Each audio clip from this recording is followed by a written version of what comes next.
15 bad habits na nakakasira sa utak natin, sa memory natin, pero hindi natin alam. Mahalaga po to. I think mga ibang bad habit baka ginagawa ninyo, pero hindi nyo alam masama sa utak. Tingnan natin sa 15, ilan ba dito ang ginagawa mo? Number 1, to gawain ng marami. Natutulog ng nakakumot. Okay? Mahilig kayong magkumot. Hanggang dito lang yung kumot. Huwag pati ang ulo.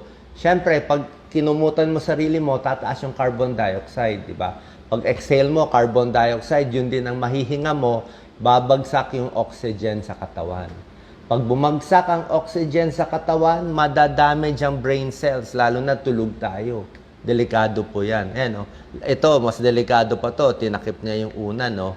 So, hinihinga lang niya yung carbon dioxide niya. Kailangan niya ng oxygen. Bad habit yan. Huwag gagawin, ha? Pwede ma-brain damage. Number 2, sobrang lakas na sound. Okay? Pwedeng sa headphone, pwede sa earphone, pwede sa concert, o pwede sa tabi ng kotse, o MRT. Kung talagang laging sobrang ingay, nagugulo yung brain processes natin. Noise-induced hearing loss, hindi lang tenga nagkakaproblema, pati yung utak. Parang nahihirapan siya mag-recognize ng sound. Actually, yung sobrang lakas na ingay, noise pollution yan, hindi rin maganda sa puso.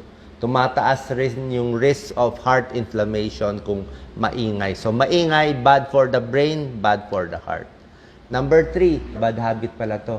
Laging nasa dilim, hindi nagpapaaraw. Baka may taong ganyan, trabaho ng trabaho sa dilim. May pag-aaral, pag nasa dimly lit room, lagi lang madilim, walang araw, wala siyang exposed sa sunlight, medyo nagbabago yung structure ng brain.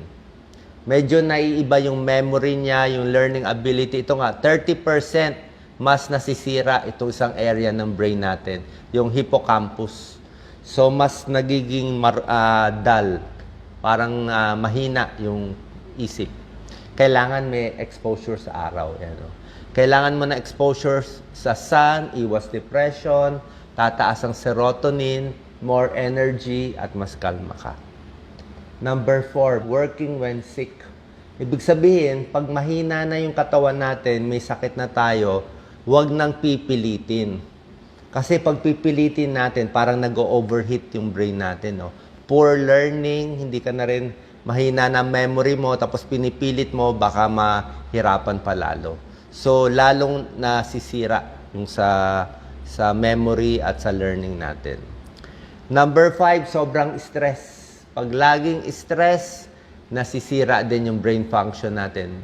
Bad mood, anxiety, mas namamaga sa puso din. Okay? Ayon to sa pag-aaral sa Harvard Medical School. So, laging stress, bad for the heart, bad for the brain. Number 6, kulang sa tulog. Di ba? Pag kulang sa tulog, di ba, mas inaantok tayo, mahina memory natin, di tayo makatrabaho, drowsy, parang nahirapan tayo maglakad, unsteady, may vertigo pa, nasisira din yung sa part sa brain natin to. The hippocampus is the part of the brain that suffers pag kulang sa tulog. Number 7, tubig, napakahalaga. Kaya pinipilit ko minom ng maraming tubig. Ang utak natin, 70% water. Oras na inaantok kayo masyado, sumasakit ang ulo, nagma-migraine, parang nanghihina, baka dehydrated ka. Hindi mo lang alam dehydrated ka. Lalo na yung mga matatanda. Mahirap kasi sabihin na, ay, hindi naman ako nauuhaw Yung uhaw kasi, depende sa tao. Pag medyo 50, 60 years old na, mas hindi na nauuhaw. Kahit dehydrated ang senior, hindi siya nauuhaw. Yung mga bata, pag nauhaw ka, dehydrated ka na Kaya nga, pag dehydrated ka, kulang sa tubig, cognitive decline, Hindi makaisip, hindi makasagot sa school, Hindi ka na maka-problem solving, hindi ka maka-coordinate, mahina attention span kasi dehydrated ka. Hindi gumagana yung utak, natutuyo yung utak natin, Kaya inom ng maraming tubig. Number 8, multitasking. Baka marami sa inyo gusto mag-multitask. Ibig sabihin, sabay-sabay, nakikinig ng may kausap sa telepono, may sinasagutan, nag-aaral, tapos may sinasagutan dito sa school, sabay-sabay. Hindi po pwede. Pag sinabay-sabay mo yung utak natin, mas gusto niya one thing at a time. Focus sa isang trabaho, pag natapos na, focus naman sa iba. Pag sinabay-sabay mo, may stress ka. Tataas ang cortisol, it leads to mental fog and scrambled thinking.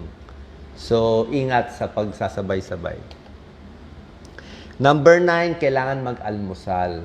Okay? May pag-aaral yan. Japanese study, 80,000 people. Yung hindi nag-almusal, mas mataas ang chance ma-stroke, mas naha-high blood, mas bumabagsak pa yung blood sugar sa umaga, mas pangit ang performance sa school at sa work. Hindi rin sila pumapayat. Actually, tumataba pa nga eh. Kasi bumabawi sila ng kain sa tanghali at sa gabi. So, kailangan laging may supply ng energy yung katawan, pati yung utak natin. Laging nakaupo. Okay? Nakita nila may connection daw. Laging nakaupo, hindi nag-exercise, humihina rin daw yung memory. Yan, no? Parang numinipis yung area ng brain na konektado sa memory. Kulang sa exercise, kulang sa circulation, di ba? Pag may circulation, naglalakad tayo lagi, mas gaganda yung daloy ng dugo sa utak. Exercising, decrease stress, increases mobility. So, kailangan natin gumalaw-galaw. Number 11, kailangan positive thinking, okay? Positive thoughts and stimulating thoughts. Dapat laging may iniisip, may ginagawa, may pinaplanong maganda. Kasi kung parang ito, ang daming maganda nangyari sa buhay mo, pero nakafocus ka sa isang bad, diyan ka lang nakatingin. So, pag laging negative thinking, hindi maganda sa utak. Okay? Number 12, syempre, sobrang matatamis, hindi healthy foods kinakain. Pag sobrang tamis, tataas ang blood sugar, magiging overweight. Pag mataas ang blood sugar, prone ka magkaroon ng brain damage. Poor nutrition. Okay? Sobrang alat. Sobrang alat ang kinakain, tataas ang blood pressure. Pag mataas ang blood pressure, pwede ma-stroke. Pag na-stroke, sira na yung sa utak.